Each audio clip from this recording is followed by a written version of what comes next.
दोस्तों स्वागत है आपका इनसाइट नॉलेज की एक और नई वीडियो में। आज की इस वीडियो में हम वर्ल्ड अफेयर्स और इकोनॉमी से जुड़ी दो ऐसी बड़ी खबरें लेकर आए हैं जिन्होंने न कि सिर्फ पूरी दुनिया को हैरान कर दिया है बल्कि अमेरिका और सभी पश्चिमी देशों का ध्यान अपनी तरफ खींच लिया है। जिसके तहत हमारी पहली खबर तुर्की और ईरान के खिलाफ भारत द्वारा उठाए गए एक ऐसे कदम को लेकर है जिसके कन्फर्म होने पर कश्मीरी लोग खुशियां मना रहे हैं, जबकि इसकी वजह से तुर्की और ईरान को लाखों डॉलर का नुकसान हो गया। साथ ही हमने हमारे इस कदम से कश्मीर के हजारों व्यापारियों को एक ऐसी चुनौती से बचाया जो हमारे पूरे मार्केट के लिए काफी घातक साबित हो सकता था। वहीं पर हमारी दूसरी बड़ी खबर रूस की तरफ से निकलकर सामने आ रही है, जिस पर अमेरिका अपनी नजरें टिका चुका है क्योंकि अगले कुछ ही समय में एससीओ का मेन इवेंट भारत में आयोजित किया जाएगा, जिसके तहत इस संगठन के सभी 8 देशों के लीडर भारत आने वाले हैं और उसमें रूसी राष्ट्रपति व्लादिमीर पुतिन का भी नाम शामिल है। और पुतिन के इस भारत दौरे के कुछ समय पहले ही दोनों देशों के विदेश मंत्रियों ने गोवा में एक खुफिया बातचीत भी की, जिसके बारे में जानकारी अब सामने आ रही है। और यही वजह है कि अमेरिका पुतिन के इस दौरे को लेकर काफी नर्वस हो चुका है। तो चलिए बिना वक्त गवाए अब इस वीडियो को शुरू कर लेते हैं और सबसे पहले बात करेंगे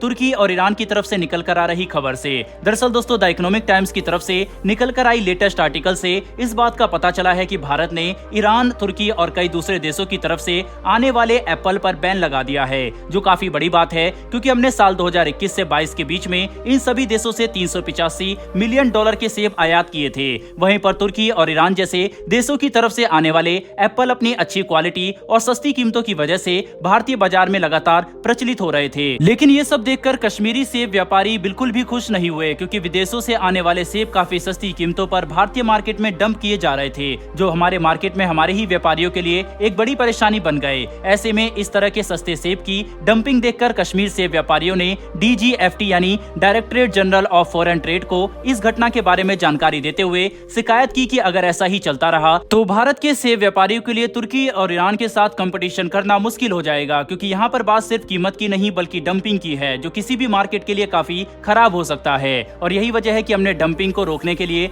कई चाइनीज प्रोडक्ट पर पहले भी प्रतिबंध लगाया। ऐसे में भारत ने कश्मीरी व्यापारियों की इस कंप्लेन को गंभीरता से लेते हुए जाँच की और हमने पाया है कि कश्मीरी व्यापारियों की बात बिल्कुल सही है, जिसके बाद तुरंत एक्शन लेते हुए भारत ने तुर्की, ईरान, चिली और इटली जैसे देशों से आने वाले सेब पर प्रतिबंध लगा दिया ताकि इन्हें 50 रुपए किलो से कम की कीमत पर भारत के अंदर ना लाया जा सके। इसका मतलब ये होगा कि इन सभी देशों को अब अपने सेब कम से कम 120 रुपए प्रति किलो के दर से सप्लाई करने होंगे, क्योंकि इससे कम में ये देश लॉजिस्टिक कॉस्ट को मैनेज नहीं कर सकेंगे, जो कश्मीरी सेब व्यापारियों के लिए एक काफी बड़ी जीत होगी। बहरहाल दोस्तों बढ़ते हमारी दूसरी खबर की तरफ, और ये खबर रूस की तरफ से निकल कर आ रही है, जिसके तहत जब रूसी विदेश मंत्री भारत दौरे पर आए थे तब उन्होंने गोवा में अपने भारतीय काउंटर पार्ट के साथ एक खुफिया बैठक की, जिसमें पुतिन के भारत दौरे समेत कई दूसरे मुद्दों पर बातचीत की गई, क्योंकि इस साल जुलाई में एससीओ समिट का मेन इवेंट आयोजित किया जाएगा, जिसमें सभी 8 देशों के राष्ट्र प्रमुख यानी लीडर भारत आने वाले हैं। और इस बात की संभावना काफी ज्यादा बढ़ चुकी है कि इसमें व्लादिमीर पुतिन भी वीडियो कॉन्फ्रेंसिंग से नहीं बल्कि व्यक्तिगत तौर पर शामिल होंगे, जिस पर अमेरिका अपनी नजर टिका चुका है, क्योंकि इंटरनेशनल क्रिमिनल कोर्ट ने कुछ समय पहले ही पुतिन के खिलाफ एक अरेस्ट वारंट जारी किया था।